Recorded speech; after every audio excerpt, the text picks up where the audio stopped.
السلام عليكم. لو ما شفتش الاجزاء الاولانيه فهتلاقي اللينك بتاعها في اول كومنت، وما تنساش لو عجبك الفيديو اشترك في القناه لو ما كنتش مشترك، واعمل لايك وكومنت، ده بيحفزنا كتير جدا. واهم حاجه تصلوا على النبي وتدعوا لاخواتنا، ويلا بينا نبدا. وزمايل القائد بيقولوا له فعلا الراس ده يستحق القوة دي، بس هو اتحول لغبار فعلا. والقائد بيقول لهم هو كده المفروض يكون انتهى اصلا، حد يروح ويدور على الجثة والباقي انتوا هتعدموهم. وبقيت قطاع الطرق يعني بيكونوا خايفين جدا ومرعوبين، وبيقعدوا يقولوا ازاي ده ممكن، احنا مش هنقدر نقتل سيد ارواح. وبنشوف باي جي اللي بتكون قلقانة جدا على بطلنا وانج، ولكن فجأة بيطلع دخان من القلعة والجيش مش بيكونوا عارفين ايه اللي بيحصل، وبيقولوا هي ايه الرياح دي. وبيظهر بطلنا وبيقول له فعلا ده كان مؤلم، الضربة دي هيكون صعب يضربها شخص من التصنيف الثالث العادي. لو النمر الغبي ده ما كانش صحي في الوقت المناسب انا كنت هكون ميت فعلا. وبنشوف بطلنا اللي بيكون اندمج مع النمر، ولكن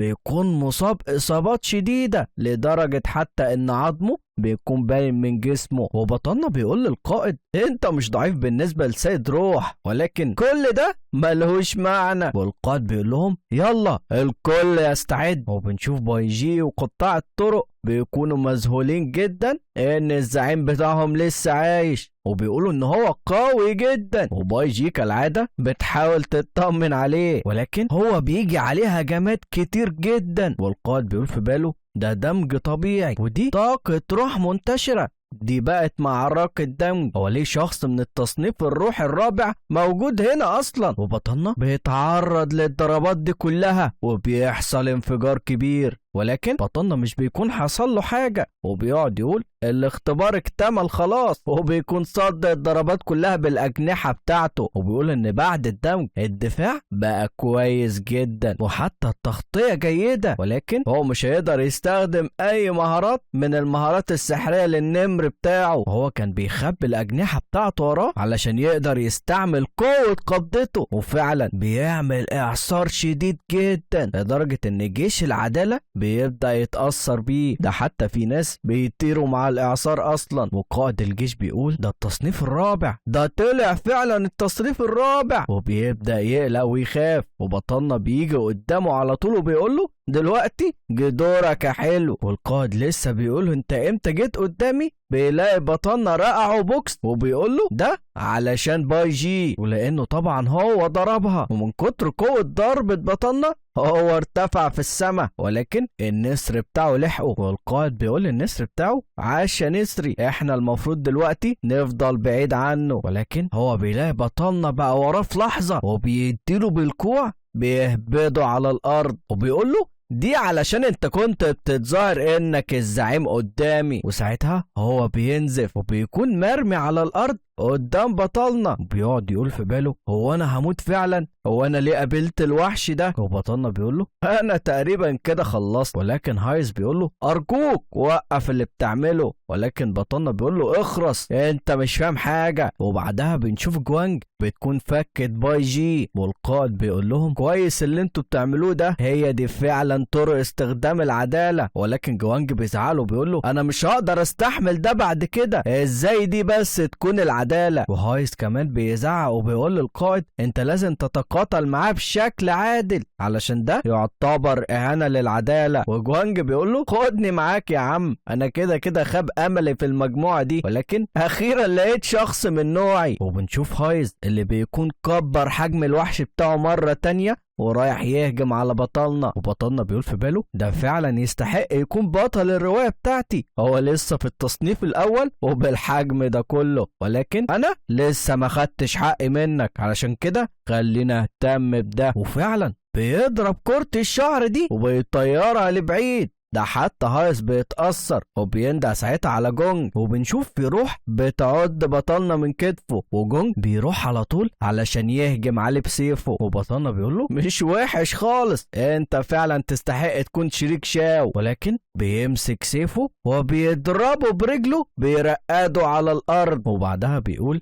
شكل في 2 من ابطال الرواية ولسه حتى مش عارفين الوضع هنا. وبيمسك الروح اللي كانت عمالة تعضه دي وبيرميها على الارض هي كمان، وبيقول له سيبني بقى، انت لو فضلت تعمل كده انت مش هتقدر تخدشني حتى. ولكن بطلنا كان مشغول مع الناس دي، وبسبب كده القائد ده اثر باي جي وطار بيها لبعيد. وبطلنا بيقول البنت الغبية دي اتقبض عليها يا كمان، انا فعلا شكلي كده هقتله 8 مرات علشان انفس عن غضبي بس. وجونج بيقول احنا لما كنا بنخاطر بحياتنا القائد سابنا وهرب. والقائد بيقعد يقول انا فعلا محظوظ علشان خدت سحر التجديد، والا ما كنتش اكون قادر ان اهرب بالطريقه دي، وانا هستخدم البنت دي كرهينه لحد لما اهرب من الجزيره. وبيلمح يانج شوانج اللي كان من العصابه وبيقول له وانت بتجري من ايه؟ انا ساعدتك في انك تقتل الاصلع العجوز وعلمتك ازاي تسيطر على النسر الغائم، وكل ده علشان انت تقود العصابه علشان تدمر القريه بعدها، وساعتها انا هظهر علشان اكون البطل اللي ينقذهم. وبنشوف يانج بيكون خايف جدا منه وبيقعد يقول له ارجوك سيبني امشي من هنا. وبنعرف ان القائد اصلا هو اللي بيكون السبب الاساسي في تدمير القريه. والقائد بيقول له كل السنوات دي في ان عمال اتحوش في فلوس واجند شباب، وفي الاخر كل ده بقى على الفاضي بسببك انت. وفجاه في 2 من العداله بيسمعوا كل كلام القائد وبيقعدوا يقولوا له احنا كنا قلقانين عليك وخاطرنا بحياتنا علشان نيجي هنا، ولكن احنا سمعنا كل ده، احنا كنا دايما فاكرين ان العدالة بتاعتك هي العدالة الحقيقية. والقائد بيقول لهم انتوا سمعتوا ده؟ وبيبدأ يضحك ضحكة شريرة وبيقول هو انا دلوقتي لازم اعمل ايه مع فريق المحبوب؟ وبعدها بشوية بتكون الروح مقتولة، وحتى الاتنين اللي من الفريق العدالة بيكونوا مهزومين على الارض. وهو بيقعد يقول دلوقتي انا محتاج ان اعتني بالقرية، وانا هقول ان كل ده بسبب سيد الارواح اللي من التصنيف الرابع، وان للاسف الفريق بتاعي ما قدرش يمنعه. ولكن بيلاقي بطلنا وصل له وبيقول له ها مالك في ايه؟ هو انت بقيت بعد ما خسرت بقيت تقتل صحابك ولا ايه؟ مش انت المفروض برضه قائد العدالة؟ والزعيم بيقول له ايه ده؟ انت جيت لي هنا فعلا، انا كنت عارف ان المغفلين دول عادمين النفع اصلا وهم ما كانوش قادرين انهم يوقفوه، ولكن انا فعلا مستعد. وباي جي بتقول له يا اخويا وانج ما تهتمش بيا خالص، وهو بيقول لها انت اصلا عديمة النفع. وبيقول للقائد هو انت فاكر اني هقف علشان كروية؟ وهو بيقول له اوعى تقرب، انت لو قربت انا هقتلها فعلا. وبطلنا بيقول في باله للاسف هي دي الطريقة الوحيدة. وبيقول للزعيم اقتلها وبعد كده انا هتأكد من اني هقتلك انا كمان. وهو بيقول في باله اكيد هو مش هيتجرأ ويعملها، وبيقعد يقرب منه خطوة بخطوة وهو بيكون خايف منه جدا. وبطلنا بيقول له انت لو سبتها تمشي انا هسيبك. وبعد كده بيطلع حد بيقول له ما تخوفش باي جي والا انا هعضك، ودي بتكون روح الارض وبتكون فعلا عضته. وساعتها بطلنا بينطلق ناحيته بكل سرعة وبيقول في باله الغبية دي انا لسه ما قربتش كفاية. والقائد بيقول له لو انت بتهجم عليا فاحنا هنموت سوا كلنا. ولسه بيلمس باي جي بطلنا بيقف على طول وايده بتكون قدام راس القائد بالظبط. والقائد بيفرح وبيقول له انت وقفت، انت فعلا بتهتم بالبنت دي، انت كنت عمال تتكلم بأي هري من شوية ولكن طلعت بتهتم بيها في الاخر. وبطلنا بيقول في باله دي فعلا مشكلة، انا كده لازم اتراجع. والقائد بيضرب بطلنا في رجله وبيصيبه وبيقعد يقول له ما تراوغش، مش المفروض اللي التجديد بتاعك مذهل؟ خلينا بقى نحاول. وبيفضل يقطع في جسم بطلنا وبعدها بيقول له خلينا نشوف بقى انت هتستحمل قد ايه. بطلنا بيقعد يقول النمر الغبي ده في المستوى التاني بس، وحبة الدواء وصلت لحدودها بالفعل والتجديد بيكون أبطأ. والقائد بيلاحظ ده وبيقول له ها ايه ده؟ التجديد بتاعك بقى بطيء ولا ايه؟ انت شكلك كده قربت تموت. وباي جي بتكون خايفة جدا على وانج وروح الأرض بتكون خايفة على باي جي. ولما كانت هتتحرك القائد بيدوس على دماغها برجله وبيقول لها اوعى تتحركي يا رحت الارض القذرة انت. وبيجي ناحية بطلنا وبيقوله ده هو الوداع، انا هقتلك دلوقتي. ولكن باي جي اول لما بتشوف بطلنا واقع على الارض بتبدأ تعيط، ولكن بتفعل قوتها مع روح الارض وبيطلعوا جلمود صخري كبير جدا، والجلمود ده بيضرب ظهر القائد وبيرفعه لفوق، والقائد بيكون فعلا اتصاب بشدة لدرجة انه بدأ ينزف، وبيقعد يقول ده فعلا مش معقول بقى الحقيرة دي فتاة سيد روح. وبيفعل قوته بيكون عايز يقتلها، ولكن بيلاقي بطلنا في وشه وبيقوله انت اللي لازم تموت مليون مرة على الاقل، وبيديله ضربة بيدمره هو وجلمود الارض اللي لسه طالع، وبكده هو بيكون هزم القائد ده اخيرا. وبنشوف بقية جيش العدالة وهم عمالين بيجروا، وهايز بيقول في باله قبل موت الاخت دوان هي بعتت لنا رسالة مع الروح الخضراء بتاعتها، وعرفوا ان القائد كان عمال بيكذب عليهم، وبيقولوا ان القائد ده طلع واخد كبير. ولما بيروحوا لهناك بيلاقوا القائد مهزوم اصلا، واللي واقف هناك هو بطلنا ومعاه باي جي وروح الارض طبعا، وهو بيقول لهم ها انتوا كلكم هنا اخيرا، انتوا حبايب اعداء العدالة، ولكن القائد بتاعكم قتل زمايله في الفريق وكمان احتجز رهينة. يا ترى كل ده في العدالة؟ لو واحد فيكم فكر يعمل اي حاجة انا هقتله، ولكن انتوا لو استسلمتوا فانا هخليكم كلكم تمشوا من المكان، ولو طبعا لسه عايزين تموتوا تعالوا لي للقلعة. وبنشوف هايز اللي بيكون واقف مصدوم يا عيني وزعلان، وبيقعد يقول بقى احنا اللي كنا اشرار هنا، لو شياو مينج كان هنا اكيد كان هيضحك عليا، وكل ده لسه ما اكتشفش ان بطلنا هو شياو مينج نفسه. وبعد ما بطلنا بيتفادى جيش العدالة بشوية بيقع على الارض لان طاقته بتكون خلصت خلاص، وبطلنا بيقعد يقول ده جاي النمر الغبي ده طالع، انا فعلا محظوظ علشان قدرت اهرب منهم، ولكن انا ما كنتش اعرف ده في مضاعفات كتير جدا بعد الدمج، وبيفضل يتألم كتير جدا. وباي جي وروح الارض بيكونوا خايفين هم كمان. وبعد كده بنشوف هايز وهو بيقول انا يا شو هايز، وبعد المعركة دي فريق العدالة اتحل وانا رجعت للبيت، ولكن مش بيكون رجع لوحده، بيكون معاه جوانج، وبيقول له يا ترى انت لقيت اي حد؟ هو بيقول في باله حتى لو انا ما كنتش اتوفقت المرة دي فانا هفضل ادور على العدالة، ولكن المرة دي انا مش هكون لوحدي، هيكون معايا شريك حقيقي. وقصده هنا على جوانج اللي بيقعد يقول له البنت مشيت مع الزعيم فعلا وانا كنت عايز اعتذر، ولكن هايز بيقول له خلينا نروح لشرق الجزيرة وانا متأكد ان احنا ممكن نقابلهم تاني هناك. وجوانج بيقول له لما يجي الوقت ده انا متأكد ان احنا هنهزمه. وبعد كده بنروح لراجل غريب قدام القبر وبيقعد يقول ايه ده، هو انت مت فعلا؟ انا كنت فاكرك هتكون مرشح، بقى في شخص قادر انه يقتله على الجزيرة دي، وقصده هنا على القائد طبعا. والشخص الغريب ده بيقول قدام روحي شوهاو مفيش حد يقدر انه يخفي عني اي اسرار حتى لو كان جثة. وبنشوفه وهو بيمسك سلسلة وبيطعن نفسه بيها وبيحط الدم على قبر القائد، وبيقول له استيقظ يا ليه وقول لي مين اللي قتلك. وهو بيصحى فعلا وبيقول شكل سيد المحبوب مهتم بشأنه. وبعد كده بينتقل بينا المشهد على السفينة وبنشوف واحد بينده على السيدة داجينج شانج وبيقعد يقول لها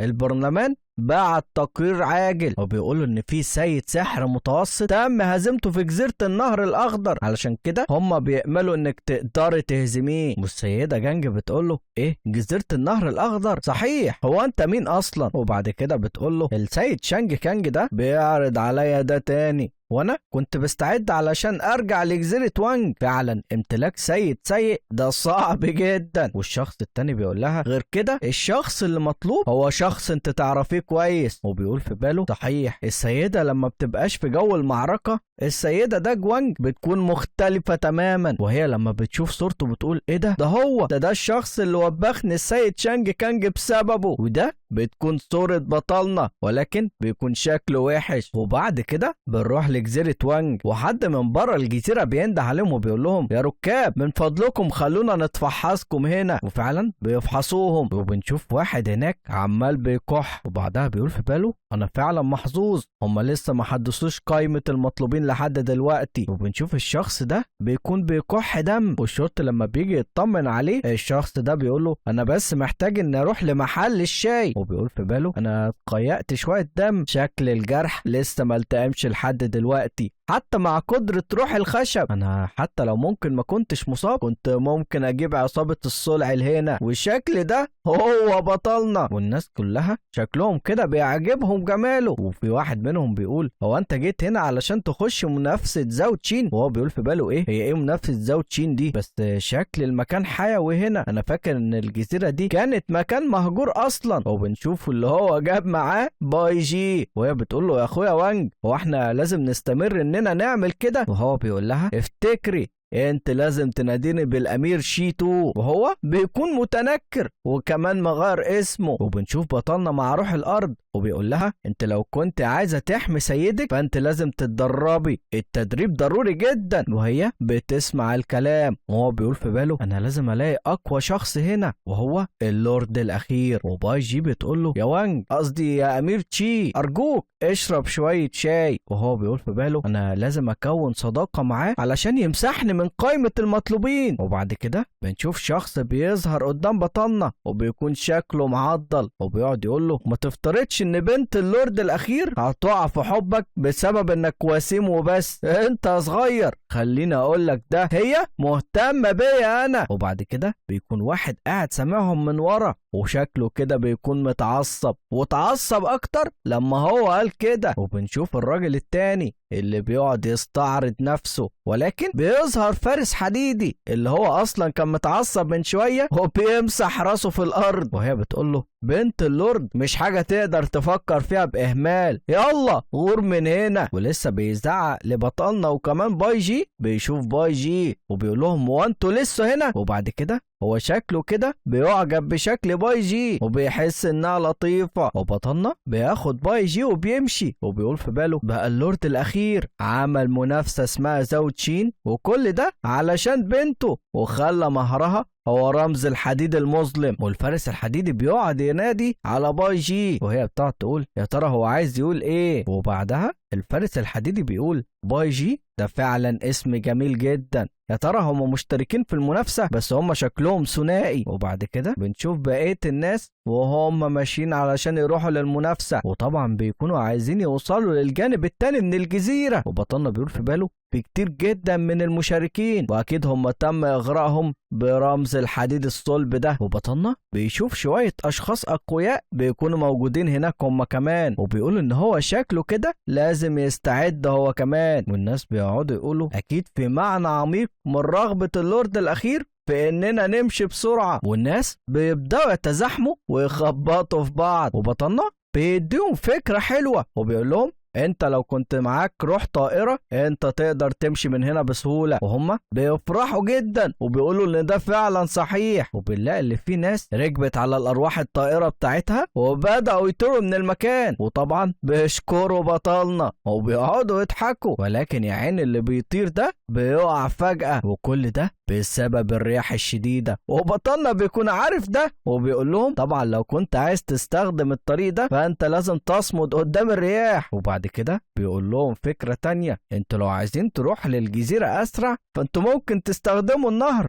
ولكن يا عين اللي بينزل هناك بيلاقي فيه اسماك متوحشة بتعضه. وبطلنا بيعمل زي المرة اللي فاتت وبيقول له برضه انا نسيت اقول لكم ان في اسماك من التصنيف الاول هنا، وبيقول لهم على فكرة التل، ولكن بيكون فيه مشكلة انهيار الصخور. وبعدها بيقول لهم في الاخر اللورد بيحاول يقول لنا لو انت كنت ضعيف فاسلك الطريق العادي وخلاص. وفعلا كلهم بيقتنعوا بكلامه، ولكن بطلنا بيقول في باله هم ازاي مصدقيني؟ الناس دي غبية جدا، وبتكون باي جي مصدقها هي كمان. ولكن في شوية ناس بيكونوا منزعجين من بطلنا وبيقعدوا يقولوا له انت ليه عملت كده من غير سبب؟ احنا دلوقتي كلنا متأكدين انك مش شخص كويس خالص. وهو بيقول لهم هو انتوا ليه غضبانين مني؟ دي كانت مجرد خدعة صغيرة مش اكتر، احنا ممكن نكون اصدقاء، انا مش عايز اذي اي حد. وبعد كده واحد من الشباب بيقول له كفاية كلام، احنا لازم نقتله بسبب اللي عمله. وبيؤمر الروح بتاعته اللي هي تروح تهجم عليه وتقطع ايديه ورجليه. وبطلنا بيؤمر باي جي وبيقول لها انا بعد ما علمتك لمدة طويلة خلينا اشوف نتيجة تدريبك. وفعلا هي وروح الارض بيعملوا جدار من الصخر، وروح الشخص ده بتخبط فيه، ولكن بقية الأرواح التانية بيكسروا الجدار ده بكل سهولة. وبيقولوا لها هو انت عايزة تمنعينا بده؟ بس انت فعلا ساذجة. ولكن بطلنا بيؤمر النمر الأبيض وبيستخدم الرياح بتاعته وبينشر الأتربة، وكمان كلهم مش بيكونوا قادرين يشوفوا بسبب الرياح اللي فيها أتربة بتاع بطلنا. وروح الأرض بتطلع مسامير حجرية بتشكهم كلهم وفي أماكن حساسة كمان، وساعتها كلهم بيتهزموا وبمنتهى السهولة. وبطلنا بيقول لهم انتوا حتى مش قادرين تهزموا الخادمة بتاعتي، انا ما بحبش اتنمر على الضعفاء. وبيقول في باله بالطريقة دي انا فعلا خليتهم غضبانين، وانا لما يهجموا عليا انا هشتتهم واهرب بواسطة الغبار بتاعي. وفعلا كلهم بيكونوا غضبانين منه جدا وبيأمروا ارواحهم انهم يهجموا عليه. وبطلنا بيقول في باله النوع ده من القتالات بيكون سريع جدا ودايما بيتحول لفوضى، وانا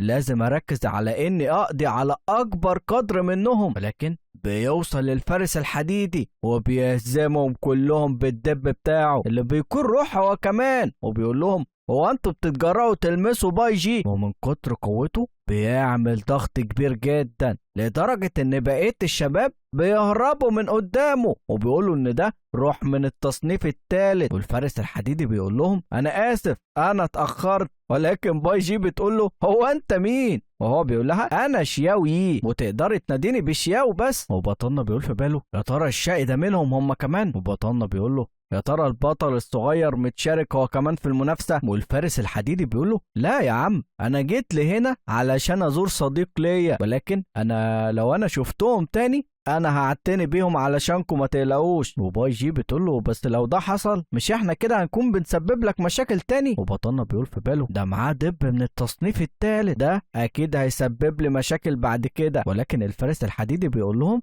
انا ما عنديش مشكلة اطلاقا. وباي جي بتنده على بطلنا وبتقول له يا امير جي هم رجعوا تاني، ولكن هم مش بيكونوا رايحين يهجموا عليهم، ده هم اصلا بيهربوا بسبب النحل. وبطلنا بيقول في باله دي روح البرية من التصنيف الاول وده النحل السام. وبنشوف الفارس الحديدي بيأمرهم انهم يهربوا وبيقول ان ده كتير حتى عليه هو شخصيا. وبطلنا بيقول الارواح دي مش عايزين يغادروا المنطقة بتاعتهم مش كده؟ وبيقول في باله ده في حد دمر العش بتاعهم وهو اللي قادهم لحد هنا، وده التصنيف التاني شياو بينج وانج. انا كنت عارف ده، في اشخاص عايزين يقضوا على المشتركين هم كمان، في اشخاص بيفكروا بنفس طريقتي، ولكن انت جيت لحد عندي، انت فعلا مش محظوظ. ولكن بيحصل انفجار وبيقول ان في شخص عملها قبلية، وبعدها بيقول للناس النحل الناري ده بيخاف من المية، يلا كل حد هنا لازم يعبر الجسر بسرعة. وبيقول في باله ده في كتير منهم وانا هساعد انا كمان، وهم يا عيني بيصدقوه وبيشكروه كمان. وفي واحد بيقول يلا كلكم تعالوا ورايا احنا اكيد هنكون امنين هنا، وبيقودهم كلهم ناحية الجسر. ولما باي جي كانت عايزة تروح بطلنا بيمنعها وبيقول لها استني ده كفاية جدا علشان نخوف النحل. هو بيقول في باله مفيش كتير من الحديد علشان يدعم الجسر ده، وفعلا الجسر بينفجر ويقع، وكل اللي حصل ده بيكون بسبب 2 من المستوى التاني، واحد عنده عنصر الظلام واسمه شياو بين كوانج، والتاني من المستوى التاني واسمه يودا شينج، وهما الاتنين بيقولوا اسماك في النهر ونحل على الارض. ده فعلا قديم جدا. وبطلنا بيقول الاختبار ده اتعمل من قبل اللورد الاخير، ومش بيكون غير هما التلاتة اللي واقفين وعمالين بيضحكوا على الناس اللي وقعت وبيقعدوا يعرفوا بنفسهم، وهو بيقول لهم احنا كده شكلنا اتقابلنا بواسطة القدر، هو احنا ليه ما نساعدش بعض؟ وبين كونج بيقول له انا متفق معاك جدا، ويودا شينج بيقول له انا بحب اكون صداقات وانتوا دلوقتي اخوات انتوا الاتنين. ولكن بطلنا فجأة بيروح يهجم بيهجم على يودا وبيؤمر النمر انه يفعل شفرة الرياح، وبيكون في واحد واقف ورا وبيقول ده عمالين بيتقاتلوا، وبيقعد يضحك عليهم وبيقول لشياو بينج كونج خلينا ننضم ليهم احنا كمان، وفعلا هو كمان بينضم ليهم بالنحل بتاعه، وبيكونوا هما التلاتة بيتقاتلوا، وبنشوف بطلنا وهو بيتفادى ضربة يودا، وكمان بطلنا بيهجم على بينج كونج وبيكون في نحلة واقفة ورا يودا، وبنشوف التلاتة بيقاتلوا بنفس الطريقة الذكية، وبينج كونج بيقول لهم التحرك دلوقتي هيكون مبكر جدا،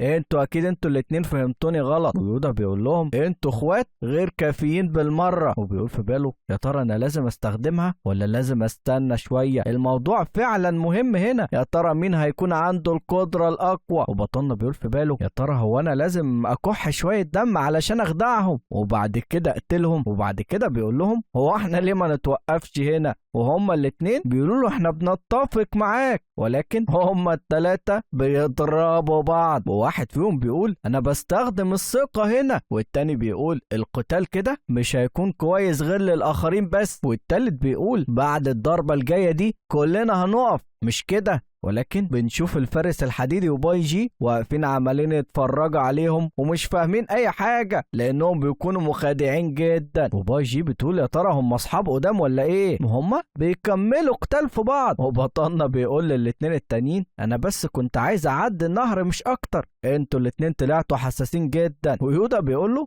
عادي انا بس كنت عايز اساعد مش اكتر، وبين كينج بيقول له الامير شيتو عنده بصيره كويسه، وبطلنا بيقول له احنا اكيد كان في بيننا سوء تفاهم، احنا لازم كل واحد فينا يروح في طريقه، وبين كينج بيوافقوا وبيقول له خلاص انا همشي الاول، ويودا بيمشي بعده هو كمان، ولكن الثلاثه المخادعين بيقولوا في بالهم ازاي بس هسيبكوا انتوا الاتنين تغيبوا عن نظري، وبعدها فعلا بيوقفوا قتال، وبين كونج بيقول لهم البحث هنا مش هيكون سهل خالص، ويودا بيقول لهم صحيح شكرا ليكم بفضلكم قدرنا نمسح شوية أشخاص، وبطلنا بيقول لهم بعد ما نوصل للكهف أكيد هنلاقي طريقة علشان نلاقي بيها اللورد الأخير، وكل واحد فيهم بيكون عايز التاني يعدي الأول، وبعدها بنروح للفارس الحديدي وباي جي، وباي جي بتقول هو ايه اللي بيحصل هنا، وبيكون في ناس كتير موجودة وبيكونوا عمالين بيتخانقوا وبيقعدوا يقولوا اكيد في مشكلة هناك، وبنشوف التلاتة قاعدين قدام بوابة كهف ومحدش فيهم عايز يخش لجوه، وعلشان كده بقية المتسابقين خايفين، وباي جي بتسأل الأمير تشيو بتقول له هو أنت كنت هنا؟ ده كل الأشخاص اللي هنا بيفكروا إن في حاجة في الكهف ده، وبطلنا بيقول لها الكهف ضيق وبما إني شخص نبيل فأنا هخليهم يعدوا الأول، ولكن الحارس الحديدي بيقول كل واحد فيكم انتوا التلاتة حقير وضعيف، وبيقول لباي جي انها لازم تفضل معاه علشان يحميها، ولكن باي جي بتكون مصدقه الكلام اللي قاله بطلنا وبتقعد تقول له يا امير تشي انت فعلا شخص كويس، والفارس الحديدي بيقول لها انت لازم تسمعي لي انا سيبك منهم خالص، وبعد كده بيوصل الشخص المعضل وبيقعد يقول لهم اتحركوا انتوا كلكم سادين طريقي، وفعلا هو بيقرر يخش الكهف، والناس بيقعدوا يقولوا ده شكل كده مفيش مشكله انا ضيعت وقت كتير جدا، والناس بيبداوا يخشوا وراه، ولكن التلاتة بيكونوا لسه واقفين بره، والفارس الحديدي بيقول ده شكل كده انتوا ما عندكوش مشكله مع ده، بس استنوا انتوا كلكم غلطانين، والراجل المعدل بيقعد يضحك وبيقول هي ملكي، هي اكيد بقت ملكي خلاص، وبنشوف الفارس الحديدي اللي بيقعد يقول في باله انا مش هقدر استنى اكتر من كده، ولكن وهم ماشيين بيتفاجئوا ان الارض بتنفجر من تحتهم وبتطلع ماده غريبه من تحت الارض وبتبدا تحيط بكل المتسابقين، ويودا بيقول علشان كده بقى الروح بتاعتي ما كانتش عايزه تروح لهناك، وبطلنا بيقول دي تربه متجمده، وبيقول في باله شكل الولد ده هو اللي عمل كده، وبيكون باصص ساعتها على الفارس الحديدي، وباي جي بتقول يا ترى هم هيكونوا بخير، وهو بيقول لها ما تقلقيش سيد الروح مش ممكن يموت، وبعد كده بيقول لها يلا نتحرك احنا قربنا كتير جدا، وهي بتقول له انا افتكرت حاجه دلوقتي يا اخويا وانج، يا ترى انت عايز تتجوز، وهو بيضربها بالمروحه على دماغها وبيقول لها هو انت غبيه هو انت ليه بتقولي كده؟ يا ترى مين عايز يتجوز واحده هو لسه ما يعرفهاش حتى؟ انا بس مش عايز حد ياخدها لبعيد، والا انا مش هحصل على اي حاجه. وهو بيقول في باله ده هي حتى ما كانتش موجوده في القصه، وقصده هنا على باي جي. وباي جي يا شباب للي ما فهمش كانت قصدها على المنافسه، لان اللي هيكسب المنافسه هيتجوز بنت اللورد. وبعد كده باي جي بترتاح لما بتسمع اجابته، وبتقول له روح الارض يلا بينا نساعد وانج في انه يحصل على حاجه كويسه. وبطلنا بيقول هي ليه بقت سعيده كده؟ وبعد كده بيقول لها استني لحظه، وبيشدها لعنده وبيقول لها اوعي تتحركي. وهي شكلها بتفهم الموضوع غلط، وبنشوف اللي فيه حشره غريبه على ايديها. وبطلنا بيقول في باله انا كنت عارف ده في واحده عليها هي كمان، شكل الحاجات دي بيحبوا يستخدموها. وبيقول في باله ده في كتير جدا من المشتركين الاقوياء هنا، انا لازم اكون حذر. وهي بتقول له يا اخويا وانج انا شعري بقى في حاله فوضويه دلوقتي. وهو بيقول لها قولي لي يا امير. وبيقول في باله يا ترى هم هيتجرأوا ويظهروا قدام اللورد الاخير؟ وهي بتقول له بص كده يا اخويا وانج دي بتمطر. وهم كلهم بيسمعوا حد بيقول انا حاسس بالامتنان لكل شخص جه هنا النهارده، وده بيكون اللورد الاخير، وبيكون نزل لهم من السماء وبيقول لهم انا عندي مزاج سيء دلوقتي فعلا، والنهارده هو اليوم اللي هختار فيه ابني في القانون. وبطلنا بيقول في باله انا زي ما توقعت الموضوع زي ما كان في القصه بالظبط، ده اللورد الاخير فعلا. وبقيت الشباب كلهم بيتحمسوا وبيقولوا ان الموضوع ده مذهل، انا قادر احس بقوته من المسافه دي كلها. وبنشوف اللورد الاخير وهو بيقول مجرد مطر بيجرؤ انه يظهر امامي، وبيأمر المطر انه يمشي، وفعلا السحب بتبدأ تختفي والشمس بتشرق. واللورد الاخير بيقول مفيش حاجة تقدر تقتلني. وبطلنا بيقول في باله الراجل ده بيقول الشعر بصوت عالي، وكمان هو غبي جدا. واللورد بيقول لهم انا عشت متخفي لعصور كتير جدا، ولكن بسبب جواز بنتي في كتير هنا من الصغيرين النهارده. وبطلنا بيقول في باله ده النائب السابق للبرلمان الشرقي. واللورد بيقول الاختيار هيكون صعب جدا بالنسبه لي. وبقيه الشباب بيقولوا يا لورد قول لنا اذا كان في اي اختبار متبقي ولا لا، احنا محتاجين نختبر قوتنا الحقيقيه. والتاني بيقول له بص لي وانا هقتلهم كلهم هنا. وبطلنا بيقول في باله ده سيد روح ولقبه اللورد الاخير، ومن اقوى اسياد الروح في الجيل الاخير، وفي الاعدادات بتاعته اهم حاجه بالنسبه له هي التسامح. وبنشوف بطلنا بيقول له يا لورد هل ده فعلا يستحق؟ انا لما كنت ماشي على جبل الكلمات الاربعه كانت معيبه شويه. وبقيه الشباب بيقولوا له هو انت واقح كده ليه؟ انت فاكر انك هتقدر تقول كده قدام اللورد؟ هو انت علشان وسيم يعني هتقول اللي انت عايزه؟ وهو بيقول لهم ازاي بس لمجرد 4 كلمات انها تعني اي حاجه للورد الاخير، لكن لو كان بالنسبه لي انا. وبنشوف بطلنا وهو بيلبس لبس غريب مكتوب عليه 4 كلمات، وبيقول للورد الكلمات ال4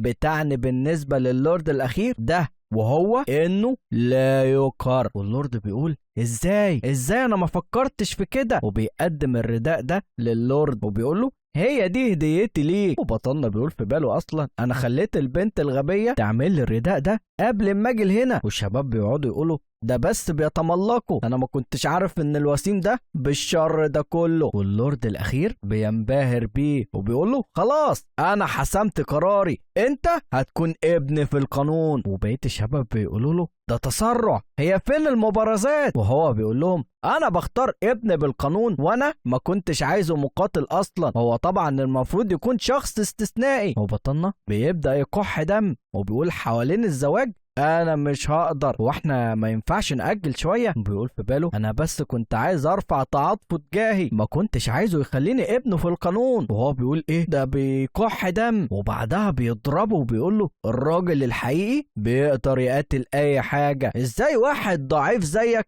انه يكون ابن في القانون؟ انا فعلا كنت اعمى بسبب المظهر الخارجي بتاعه. وبطلنا بيندهش وبيتصدم يعني في نفس الوقت، وبيقول ازاي بس هي كده القصه ماشيه غلط ولا ايه؟ واللورد بيروح للشخص المعضل وبيقول له خلينا اشوفك. والمعضل بيقول له اخيرا انت لاحظتني، ده انا حتى معايا روح من المستوى التاني. ولكن اللورد الاخير بيديله ضربه بيطيره من مكانه، ولكن راجل العضلات بيستحمل وبيقول له الضربه دي قويه جدا، انت فعلا تستحق تكون اللورد الاخير. واللورد الاخير بيضحك وبيقول له يا راجل العضلات انت فعلا قوي، وانا متاكد ان بنتي هتكون سعيده معاك في حياتها. وبنشوف الناس عماله تزعق، وبيقولوا للورد الاخير انه يبص عليهم هو كمان. وبنشوف بطلنا يا عيني واقع على الارض، وبيقعد يقول في باله انا فعلا مش مهتم بالجواز ده، ولكن في اشخاص اقوياء موجودين في الحشد ده، وبعد ما الشيء ده ظهر انا متاكد انهم هيظهروا. ولكن فجاه بنشوف الفارس الحديدي وهو بيقلع الخوذه بتاعته وبيلبسها للراجل المعضل، واللورد الاخير بيقول له مين بيتجرأ انه يعمل كده؟ ولكن الفارس الحديدي بيكون بنت في الاخر، واللورد بيقول لها ايه تاينان هو انت ليه هنا؟ وهي بتقول له منافسه جاو تشين والرمز كلها كمهر ليا انا، انت لازم تعرف ان الشخص اللي انا بحبه ولسه هتقول على اسمه. بطلنا وكل الناس التانية بيقولوا بقى ولد الدرع ده يطلع بنت، وكمان هي بنت اللورد الاخير. وباي جي بتقول ده ما اسمهاش شيانج يي، ده طلع اسمها شيانج تاينان. وبنشوف الدب بيكون واقف ورا الراجل المعضل، والراجل المعضل بيقعد يقول حد يساعدني ارجوكم. وبطلنا بيقول ايه هو لسه ما ماتش لحد دلوقتي؟ ولكن بطلنا بيحس بحاجه وبيحذر باي جي وبيقول لها خلي بالك في حاجه وراكي. وبيقول في باله يا ترى انا اتلعنت من قبل بطل الروايه ولا ايه؟ انا كل ما اروح في اي مكان بيحصل لي مشاكل. وبنشوف الراجل المعضل بيقعد يقول ده فعلا مؤلم جدا، والناس بيبداوا يخافوا وبيقولوا هو ايه اللي بيحصل، والكل بيبداوا يتضربوا وبيكونوا خايفين جدا وعمالين بيجروا. نسمع واحد بيقول كل ده أضحية سيد الروح الدموية. وبنشوف ان تم انشاء درع حوالين اللورد الاخير، وبنته بتحاول تطمن عليه وبتاع تقول يا ترى الشيء ده كله بسبب المشكله دي؟ انا فعلا محظوظه علشان انا لابسه درع. وبيظهر ناس اشرار وبيقولوا لها ايه حظ انت علشان تنقذ الاشخاص دول، انت كان لازم تراوغي ده. وبنشوف الشخص الزعيم الشرير ده بيكون معاه تعبان تيان يو، وده من التصنيف الرابع. والشخص الشرير ده بيقول للورد انت يا لورد انت بقيت عجوز جدا ولطيف، انا حتى فاكر ان الروح بتاعتك ماتت من عصور قديمة جدا، وكمان انت حصلت على جرح خطير ولسه ما اتشافاش مش كده؟ وبطلنا بيقول في باله بص على التعبان ده شكله مقرف جدا، بقى ده تصنيف رابع، انا لو ما كنتش رسام كسول اكيد شكله ما كانش هيبقى بالسوء ده من البداية. واللورد الاخير بيقول انتوا قتلتوا الابرياء علشان تقدموا دمهم كأضحية، انتوا ازاي تتجرأوا تستخدموا السحر ده؟ دي فعلا حاجة لا تغتفر. وبيبدأ يفعل قوته، ولكن الشرير بيعمل حاجز العقل. وبنشوف اللي الشرير ده معاه الوحش السمان المخالب، وده من التصنيف الثالث. والاشرار بيقولوا له انت مش هتقدر تهرب مننا، ده في كتير جدا علشانك انت يا لورد اخير، وكلهم بيكونوا وحوش من التصنيف الثالث. وزعيم الاشرار بيقول له استخدام جزء من قوة المصفوفة دي زي ما هو متوقع فعلا، ده قادر اللي هو يوقع الامبراطور ويخليه مصاب بكتير جدا من الاصابات الخطيره. شكل جثه الامبراطور اللي كان عايزها اللورد ليتون ممكن نسترجعها. وبطلنا بيقول ايه مصفوفه دي كارثه نهر الدم، وانا اللي افتكرت انهم شويه اشرار صغيرين. وبين كونج بيقول لحسن الحظ الحشرات بتاعتي لقت حاجات غريبه في الوقت المبكر، والا كلنا كنا وقعنا في الفخ. وحتى يودا بيكون الروح بتاعته حذرته من اللي هيحصل، وبيكونوا هما التلاتة واقفين وحواليهم العصابة الشريرة. وزعيم الأشرار بيقول شكل كده في شوية ناس لسه عايشين، احنا لازم نتخلص منهم في الأول. وبطلنا بيقول في باله كارثة نهر الدم دي مصفوفة بتغطي الجزيرة كلها، ده في مؤامرة كبيرة بتتم على الجزيرة،